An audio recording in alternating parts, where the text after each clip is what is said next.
NTV निष्पक्ष, सत्यता की कसौटी। पूरा देश आज उत्साह और उमंग के साथ कार्य कर रहा है।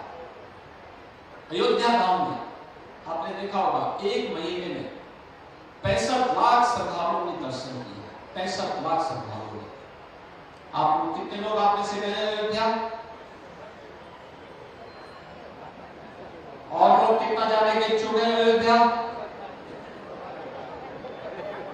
गए? ऐसा नोट करो, सांसद बना, अगले एक सप्ताह के अंदर सबको अयोध्या ले जाने की तैयारी करो।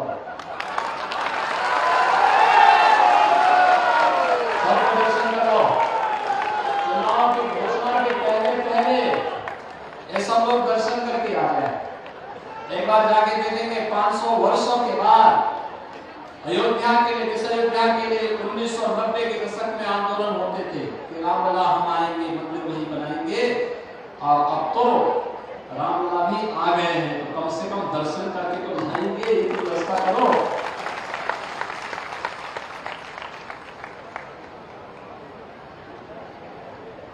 ये कभी नहीं हो पाया था। कोई कल्पना करता था कि अयोध्या में राम मंदिर बन पाएगा, लेकिन आज संभव हुआ है। काशी में बाबा विश्वनाथ धाम इस भव्य रूप में आ पाएगा, पहले कल्पना थी, आज हकीकत है। पहले सोचते भी थे, कोई नारा भी लगाता था तो सरकारें प्रताड़ित करती थी, झूठे मुकदमों में फंसाती थी, लेकिन आज सरकार पहल करके दर्शन करने की व्यवस्था करवा रही है, सुविधा उपलब्ध करवा रही है। और अयोध्या तो पहले गया होगा, आज से 2 साल 3 साल पहले अयोध्या गया होगा, और आज की अयोध्या को देखिए, एक नई अयोध्या के दर्शन होते हैं। एकदम ऐसा लगता है जैसे त्रेताकालीन अयोध्या में आ गए। ये कार्य तभी संभव हो पाया है जब डबल इंजन की सरकार है, और डबल इंजन की सरकार नहीं होती तो दिक्कतें होती। तब अन्य सरकारें बैरियर का काम करती है। जातिवादी सरकारें ये तो न घर की है न घाट की है, क्योंकि जातिवाद के नाम पर केवल और केवल अपने परिवार का कार्य करते हैं। इन्होंने अपने परिवार में भी भाई का, भतीजे का, चाचा का, काका का, उसके अलावा बाहर नहीं, सबके जीवन के साथ लोग खिलवाड़ करते रहे। नौजवानों के साथ, किसानों के साथ, श्रमिकों के साथ, व्यापारियों की सुरक्षा के साथ, बेटियों की सुरक्षा के साथ। आज आपने देखा होगा, डबल इंजन की सरकार है तो श्रमिकों के बच्चों के लिए अटल आवासीय विद्यालय बन रहा है। कभी जाइए सहजनवा में अटल आवासीय विद्यालय देख के आइए, कैसे बनता है, कैसे कार्य हुआ है। अटल आवासीय विद्यालय मॉडल श्रमिकों के बच्चों के लिए, अनाथ बच्चों के लिए। एम्स गोरखपुर कितना बड़ा संस्थान बन गया है। बीआरडी मेडिकल कॉलेज आधुनिक रूप में आ गया है, और ऐसे ही आयुष विश्वविद्यालय भी गोरखपुर में बन गया है। नौजवानों के लिए टैबलेट और स्मार्टफोन की सुविधा उपलब्ध हो रही है। यानी तकनीकी जिससे डिजिटली हमारा युवा सक्षम बन सके, इसके लिए सरकार के स्तर पर जो कदम उठाए जा रहे हैं, उसका लाभ न केवल हमारा युवा देगा, बल्कि हमारा प्रदेश भी लेगा और हमारा देश भी लेगा। आज जैसे देश विकास कर रहा है, हर एक क्षेत्र में हमारा देश आगे बढ़ रहा है, चाहे वो सुरक्षा का हो, आर्थिक समृद्धि का हो, आस्था के सम्मान का हो, आजीविका का हो, जीवन के हर एक क्षेत्र में एक नए भारत का दर्शन दुनिया कर रही है। एक नया भारत, दुनिया उसकी ताकत को समझ रहा है। ऐसे ही उत्तर प्रदेश के बारे में भी लोगों की धारणा बदल चुकी है। अब उत्तर प्रदेश को कोई हेय दृष्टि नहीं देखता। ये जो चुनाव में तमाम लोग आएंगे,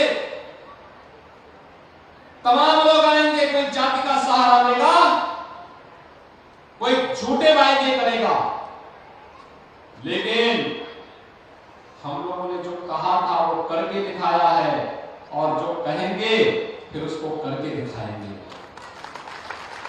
याद करिए, गोरखपुर की सड़कें आज तो अच्छी हुई है ना, अब पसंद आ रही सड़कें।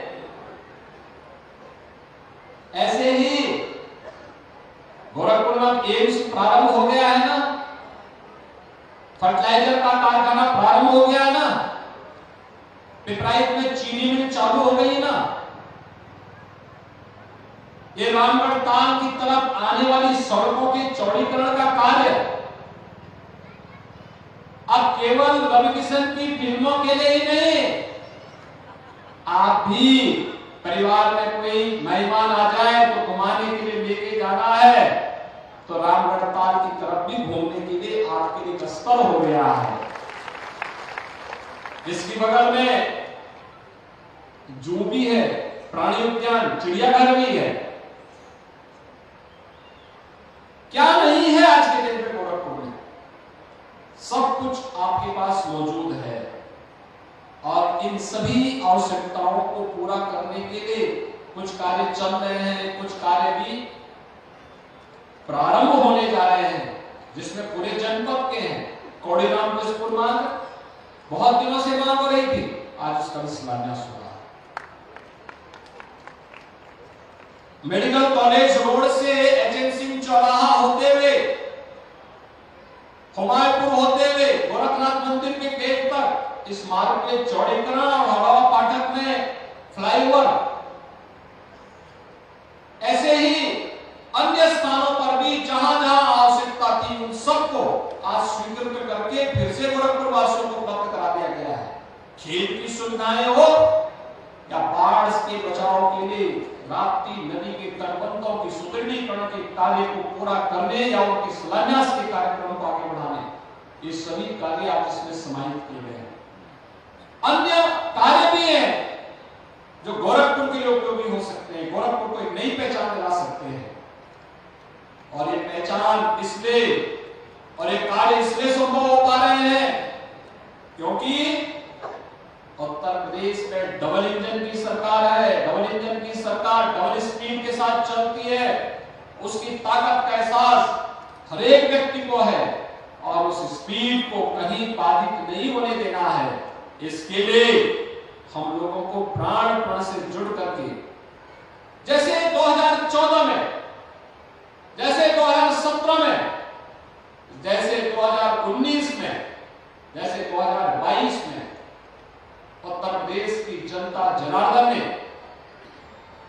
तय किया था कि मोदी जी का नेतृत्व हो, तो जनता जनार्दन ने आंखें बंद करके समर्थन किया।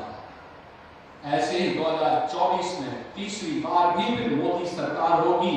इस संकल्प के साथ हमें कार्य करना है, क्योंकि जब डबल इंजन की सरकार होगी तो डबल स्पीड के साथ हम कार्य करते हुए न केवल विकास के बड़े बड़े कार्य कराएंगे, नौजवानों के लिए रोजगार के अवसर उपलब्ध करवाएंगे, बल्कि इसके माध्यम से उन ढेर सारी सुविधाओं को, गरीब कल्याणकारी योजनाओं का लाभ हो या फिर किसानों के सम्मान का कार्य हो, ये सभी कार्य तभी संभव हो सकते हैं जब एक समान सरकार केंद्र में हो, राज्य में हो, नगर निकायों में हो, जिला पंचायतों में हो, ब्लॉक स्तर पर हो, ग्राम पंचायतों में हो।